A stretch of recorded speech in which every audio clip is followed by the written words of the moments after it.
How long does it take you to mix on average? Have you ever sat there and actually counted the amount of hours that you spend mixing a song? Chances are, if you do, you'll be surprised at how long you spend actually sitting there tweaking levels, tweaking EQ, adding compression, and doing all of these different steps. But what if I told you there was a way to mix faster? And what if I told you that there was tools out there that actually allowed you to mix faster and more efficiently, and therefore allowed you to reduce the amount of time you spent mixing and increase the amount of time you spend actually making music? Well, that's what today's video is going to be all about. I'm going to break down my favorite plugins that allow you to save more time when mixing, that automate some of these processes for you, and that let you spend less time mixing and more time creating music. Are you ready? Let's go.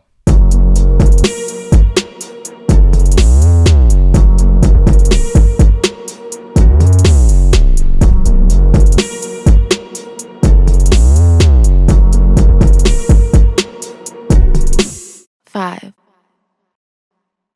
When I first started mixing, it would take me more than 8 hours to mix one song, and that's a lot of time to get that right. And over time, I found ways to reduce the amount of time spent mixing by relying on tools. So relying on different plugins and things that just make this process faster and more efficient. And for you, what I've done today is I've talked to a lot of my engineer friends. I've also looked at how I do things, and I figured out ways to spend less time mixing, less time doing specific processes, and how to ultimately outsource this to plugins that you can buy that'll just save you all the time so you can spend less time mixing and more time creating. I'm going to get into this, but before I do, I just wanted to mention that this is not going to be an in-depth video where I show you each plugin and how it works. I'm simply going to break down what the plugin is and how I like to use it in my mix.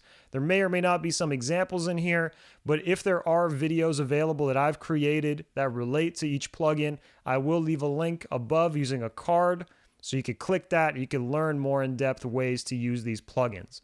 But let's start with the first one here. So the first plugin I want to put you on is a gate plugin, and I'm not telling you exactly which one, but I'm using the C1 gate here from Waves. There's a whole bunch of amazing gate products, whether it's the FabFilter Pro G or even the stock one that comes with your DAW. And the reason why I like to use a gate is because when you are recording vocals and even other instruments, sometimes there are gaps of silence. And there's not really silence, but it's actually hiss and air that's happening in the background that you want to get rid of. And the only way to get rid of those issues with the performance would be to go in, crop out the hiss, the air, the dead space, delete it, do a couple of fades, and then continue along. But the problem is it's going to take up a lot of time when you're actually editing the vocal or other performance. So instead, what I like to do is I like to use a gate, because the gate will essentially not let you hear any signal, any volume of anything, until it passes a specific threshold that you set up. And in this particular case, when I set up the gate like this, it's ultimately not going to let you hear any of that dead air. It's only going to let you hear the vocal performance, and that's ultimately going to save me a whole lot of time that I would otherwise spend editing and trying to get the performance to sound good when I'm mixing. The second plugin that I want to talk about in this video is a vocal automation plugin called the Vocal Rider. This is also from Waves, and there's not a whole lot of plugins that I've found that are like this, and some people definitely don't like this plugin because they feel like it adds a sound. But I like to use this plugin as a way to automatically do my automation, my volume rides, especially on vocals.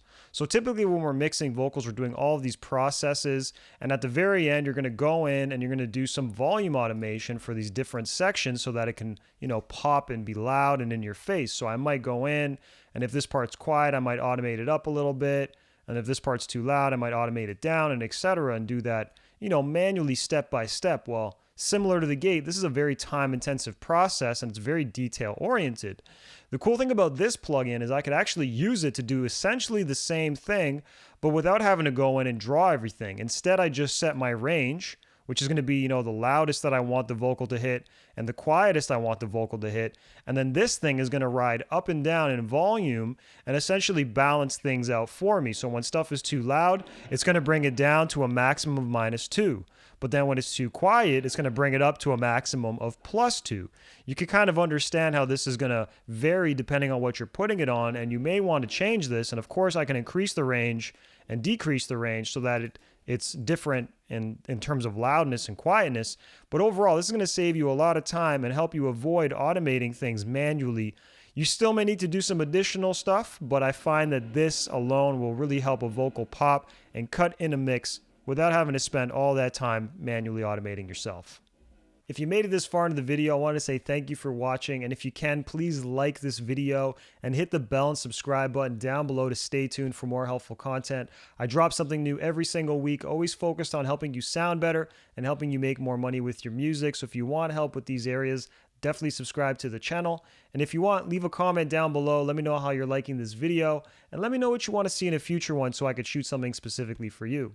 Let's get back into this and talk about the next plugin. So the third plugin I like to use is an auto panning plugin.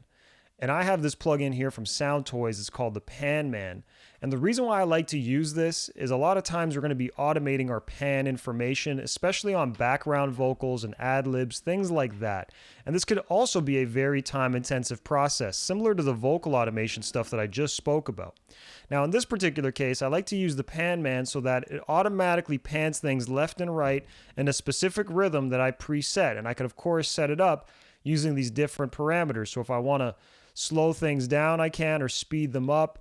I could do all these things, right? I could increase the rate so now it's going really fast. I could slow it down so it's really slow. I can adjust the width so it's just slightly off center, you know, and do all these things. That's really, really interesting. And definitely I do like to, if I can, spend the time manually automating stuff. But this just makes it way faster and easier to do. And sometimes I actually get better results using the PanMan than I would if I was to manually do it myself. So I highly recommend checking this one out if you want to save some time with your panning automation on backgrounds, ad-libs, and anything that you need to add some creative sauce to in terms of the stereo field. So the next plugin that I want to bring to your attention is Soothe 2. And Soothe 2 is billed as a dynamic resonance suppressor. So let me make this make sense for you. It's almost like a compressor and an EQ had a baby and are working together to make your track sound smooth and obviously soothe any of the high-end harshness, or even if there's too much low-end rumble, things like that. It can easily soothe it without totally affecting the track and making it sound weird. What do I mean by that? Well, when you're actually EQing a sound, a lot of times we're, notching something out, a problematic frequency, and that frequency is now going to be gone for the entire duration of the track. And that could be problematic, especially during key changes and whatnot, because now the frequency content has sort of shifted and changed. Well, Soothe is like a smart mixing plugin. It's aware of these changes. It knows, okay, the stuff has changed, and only to reduce certain frequencies when it actually needs to. And it knows that based on the settings that you select when you're setting this thing up. I love to use this for harshness on vocals, getting rid of sibilance, and maybe even getting rid of some low-end rumble or mud, lack of clarity. And again, it's a dynamic thing, so it's not happening statically, it's happening occasionally. I'm going to be doing a more in-depth video on this soon, but I want to actually show you what this sounds like. So check this out. I'll play this little moment of a clip and set this up, and we can see if it's making things sound smoother and maybe less harsh if there is any harshness on this track. I don't know what to say, just pass the J up on the left side. These days these people talk, they quit. I don't care what's mine is yours, I share it all. So right now I've set it a little bit of aggressively. I wouldn't leave it like this, but just to point out what's happening, you can see that there's these different frequencies and they're dipping in volume at specific points when I say certain things in the song, right? And what's cool is it has a mix knob, and it also has this delta button, and delta is going to let me hear what I'm actually getting rid of. The mix button is going to actually let me blend this in, so maybe I'm not getting as extreme of a reduction. You can see right now I have it set to a 60 dB reduction at a maximum. That means it'll at most lose that much volume, which is obviously a lot. I can then reduce this, and obviously I would do this in context and listen, but I can reduce it so maybe I'm only losing up to 3 dB of volume maximum. And that's going to make this sound a lot less aggressive. There's a whole bunch more stuff we can do with this plugin, and I will be doing a video soon, like I said, based on these other settings and whatnot, but definitely look into Soothe if you want to find ways to smooth out your vocals and make them sound, less harsh, less piercing, or less muddy in a way that's smart and not in a way that requires you to do a whole bunch of work finding frequencies, notching them out, and automating parameters in order to achieve a smoother sound. The next plugin is a smart mastering plugin, and that is Izotope Ozone 9. And the reason why I bring this one up is sometimes we don't really know what we're doing in the mastering stage, and that's why it's good to go to an actual professional mastering engineer. But sometimes you're mixing beats and demos, and you need to get a nice loud master. A lot of people will be using certain sites like Lander, but you can also use this plugin and its Master Assistant feature, which is pretty cool. I've actually done a really in-depth video on this, so I'll leave a link to it above. But if you press the Master Assistant, you can essentially set up certain settings, certain ways that you want this to sound, whether you want this to be, loud in intensity from an EQ and loudness perspective, or if you want to rely on a reference, which you can manually load. You can, choose a modern or a more vintage sound depending on the type of track you have. And then if it's going to end up on streaming or CD, you could choose these settings. You can press next.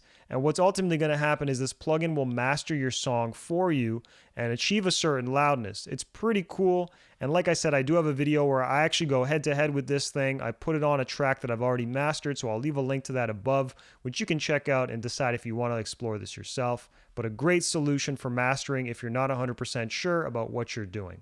And the next plugin I wanted to mention is Izotope again, and it's their Neutron plugin. Neutron is a very interesting plugin that I've been experimenting with. And what it can actually do is it can automatically mix your song for you. Yeah, you heard that right. AI mixing your song, your individual tracks and everything for you, so you don't have to do a damn thing except for click a couple of buttons and let it do its thing. I have to do a video on this in the near future still, but you see the Mix Assistant button here, and it's going to give you some, feedback and help with how to set this up, right? So you can either choose Track Enhance or Balance. So let's choose Balance as an example. And it's going to ask you to basically put Relay, another plugin that it comes with, on every single individual track within your setup. So you put it on all your kicks, your snares, your claps, your hi-hats, your vocals, your basses, your pianos. You put an instance on Relay on every single one, and you want to get rid of all the other stuff on that channel as well. So all your panning information, level information, set it all to 0 and just put an instance of Relay on it. And then when you do that, you can basically see all the stuff that you've put it on. I have it on nothing here, but it'll say all the different channels. And then you could choose if you want to have it focus on it or not.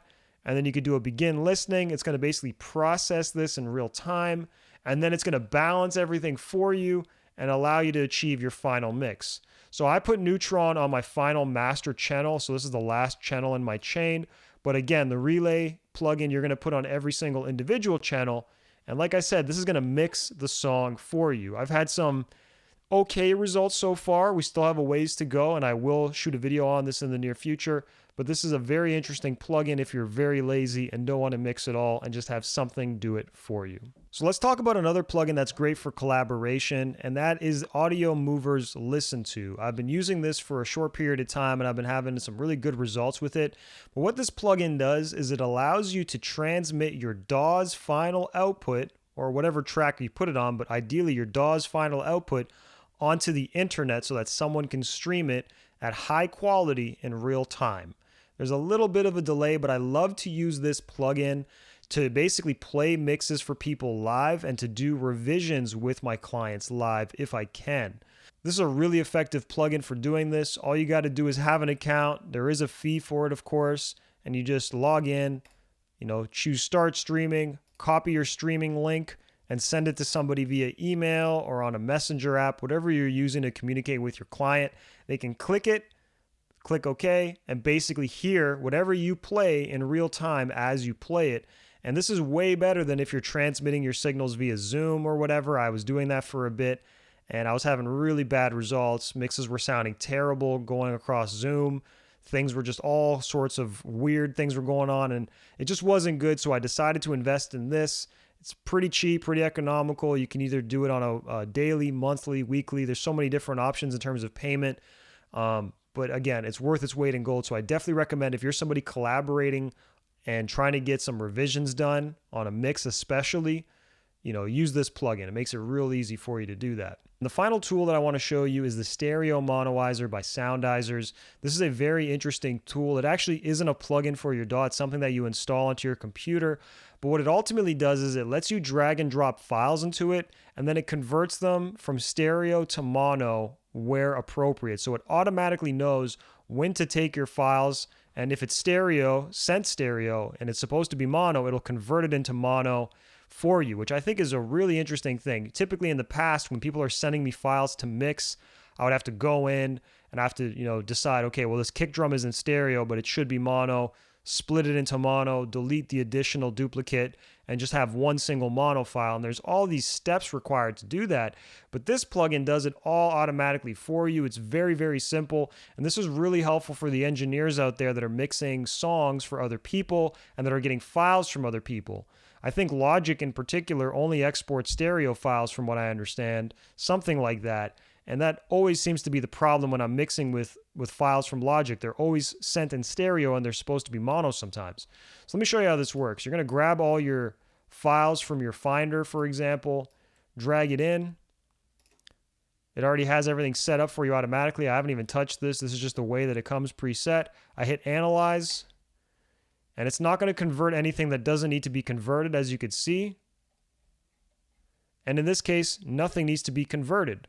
However, if something did need to be converted, it would say convert to mono, or I can even choose it in this particular case, and I can hit process, and it's going to essentially overwrite the files I was provided with the correct version, whether it should be stereo or mono. Hopefully this makes sense, but it's a really interesting plugin that's going to save you time when it comes to preparing files and preparing to mix a song for a client if you are an engineer. So that's it. That's a lot of different plugins and tools that you can use to mix more efficiently, to mix faster and save yourself time so you're not spending 8 hours mixing like I was at the beginning of my career. I hope you found this helpful. If you did, please hit the bell and subscribe button down below. Smash that like button so it turns blue. And leave a comment down below. Let me know how you like this video. Let me know if there's something you want to see in the future. And I'll definitely shoot something for you so I can help you again. I'm looking forward to seeing y'all later. Peace. 5.